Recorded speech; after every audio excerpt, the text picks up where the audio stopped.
In the heat of the COVID-19 pandemic, IESA was forced to adjust our program approach and efforts to support parents, teachers, and learners in ensuring that no child is left behind. We are more convinced that in order to recover from the impact of the pandemic on education, a stronger inclusive education approach needs to be implemented on the ground to ensure that learners who experience barriers to learning are supported to address and overcome them. Our ECD project that is focused on training ECD practitioners on inclusive education was adapted so that despite a hard lockdown, we continued to support and work with practitioners. An added benefit from this adapted approach was one, more resources at the fingertips of practitioners that they were able to refer to when they are back in their centers. And secondly, it allowed the building of the morale of practitioners, many out of work because of the hard lockdown.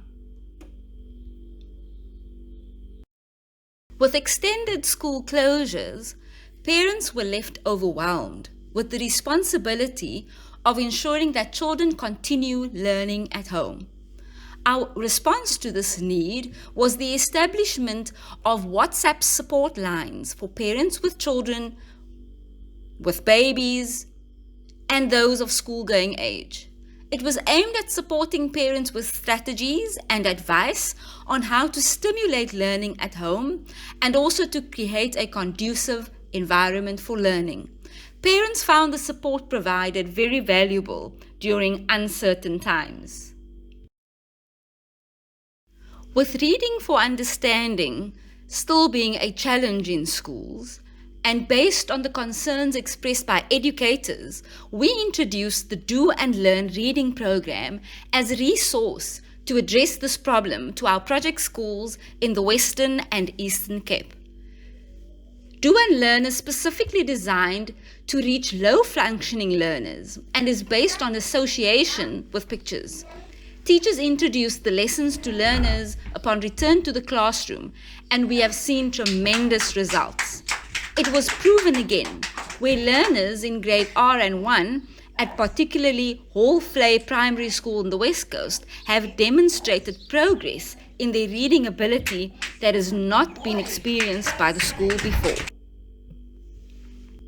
In addition to the reading program, whisper phones have been introduced in the foundation phase of all our project schools. Whisper phones amplify sound, which helps learners hear the sounds and words they are saying. They assist in the mastering of phonics and reading comprehension. They captivate attention and interest of learners, improving concentration. It is empowering for learners and increases their enthusiasm for reading.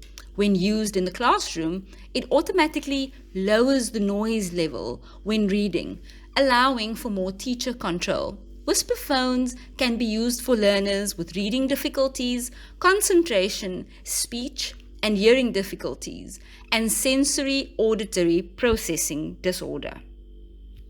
A wide range of resources that strengthen the implementation of inclusive education in the classroom have been introduced to our project schools in the Makanda district of the Eastern Cape. These resources include ones that develop fine motor skills and other critical skills in young children, some resources for maths development, among others. Classroom support to strengthen inclusive teaching practice has been a vehicle to guide teachers on implementing strategies to ensure that all children are included in learning, allowing for the accommodation of various learning styles and abilities of learners in the class. Across our project schools, we have really seen teachers made the extra effort, reaching out to each learner, preparing lessons, adapting lesson plans, and the results have been overwhelming for learners.